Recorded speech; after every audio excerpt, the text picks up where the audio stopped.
Alors, dans cette vidéo, nous allons parler des éléments médias. Alors, qu'est-ce qu'on entend par éléments médias?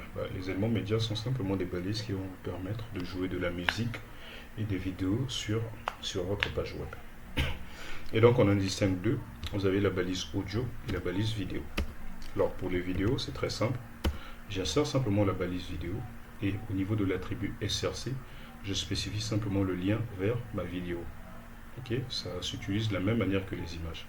Par exemple, ici j'ai des vidéos dans le dossier vidéo ici. Donc ce que je veux faire, je vais dire .slash vidéo et je prends la première vidéo par exemple. Maintenant, si je reviens sur ma page, vous voyez, j'ai ma vidéo qui est juste là. Ok. Donc ici, j'ai ma vidéo qui est juste là, mais il ne se passe rien. Vous avez l'impression que la vidéo n'est pas animée. Alors ce n'est que normal, c'est parce qu'il n'y a aucun contrôle en fait. Donc il n'y a aucun contrôle, donc pas de moyen pour moi de démarrer la vidéo. En plus, la première chose qui vous attire, c'est que le cadre en fait il est trop long. Étant donné que la vidéo, lorsque je l'ai téléchargée, était en autodéfinition, donc du coup, la dimension est trop importante. Donc la première chose qu'on peut vouloir faire, c'est de modifier les dimensions de notre vidéo. Pour ça, on peut utiliser l'attribut width. Ok. Et maintenant, vous voyez que l'image a rétréci. Tout comme vous pouvez utiliser en CSS, vous pouvez utiliser le width, ainsi de suite. Alors, comment démarrer la vidéo? Alors, déjà, pour démarrer automatiquement la vidéo, je vais simplement insérer l'attribut euh, autoplay. Ok. Dès que je mets autoplay, si je reviens ici, le projet est désormais initialisé. ok, vous voyez bien Il que va évidemment évoluer la au vidéo fur a et été à mesure lancée. de nos besoins, Ok, donc je et vais la base de désactiver données le son, elle-même le ne va volume pas ici. rester figée. Mais nous avons Ok. déjà assez d'éléments. Oui, donc j'ai désactivé le son ici et vous voyez bien que la vidéo est en train de fonctionner. Mais dans ce cas, comment afficher les contrôles? Pour ça, j'ajoute simplement l'attribut control. Maintenant, si je reviens là, vous voyez que désormais, je peux faire passer la vidéo, je peux bloquer, je peux faire un mute ici, je peux agrandir, ok, passer en mode full stack, full screen. Ok, j'ai même ce bouton ici, option, qui me permet de télécharger, modifier la vitesse, patati patata. Vous avez compris. Ok, alors vous pouvez aussi utiliser la fonction muted, ok, qui permet de désactiver par défaut le son. Là, je viens de réactiver, mais si vous mettez muted par défaut, le son sera désactivé. Donc vous avez autoplay, control, mute, width et voilà toutes ces bêtises que vous voyez. Ok, pour jouer de la vidéo.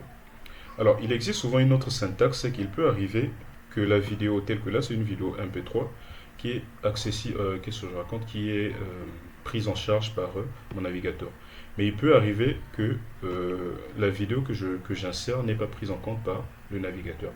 Mais à ce moment-là, plutôt que de mettre le SRC ici, je vais ouvrir la balise vidéo et là, je vais rechercher source. Ok. Donc ici, je vais rechercher source et je peux spécifier le SRC. Je vais venir là et je fais ceci.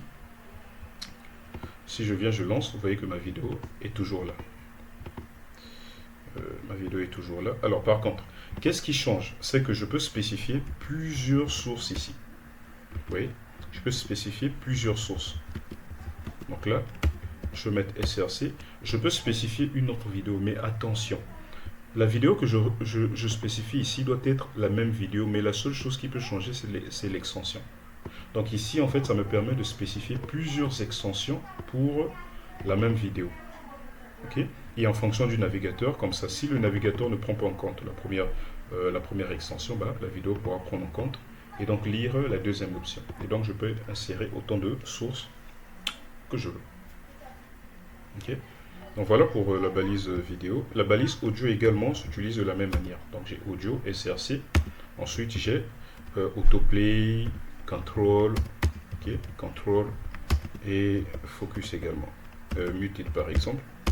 Ok, donc tout ça, ça fonctionne. Et là, la vidéo s'affiche comme ça. Là, c'est parce que j'ai pas spécifié de source. Ok, donc c'est le même principe pour les deux. Vous insérez simplement la balise audio et vidéo et voilà, tout est opérationnel. Et donc voilà, ce sera tout pour le HTML avancé. je pense que nous avons appris pas mal de choses. Alors, il existe d'autres éléments que j'aurais pu vous en parler. Par exemple, la balise Canvas qui permet de faire des dessins sur un navigateur. Ok? Si vous voulez par exemple réaliser un jeu sur un navigateur, vous allez passer par la balise Canvas et vous allez vous mettre à dessiner dessus. Mais après, vous avez besoin du JavaScript pour tout faire. Donc Canvas pour faire des dessins. Vous avez également des balises comme iframe. Ok, l'iframe par exemple permet d'afficher en fait le contenu d'un autre site dans votre site. Ok, alors ça de balise, je ne vais pas vous le montrer maintenant, mais vous pouvez faire des recherches là-dessus pour savoir comment ça fonctionne. Et donc pour le HTML avancé, ce sera tout. À partir des prochaines vidéos, nous allons parler du CSS avancé.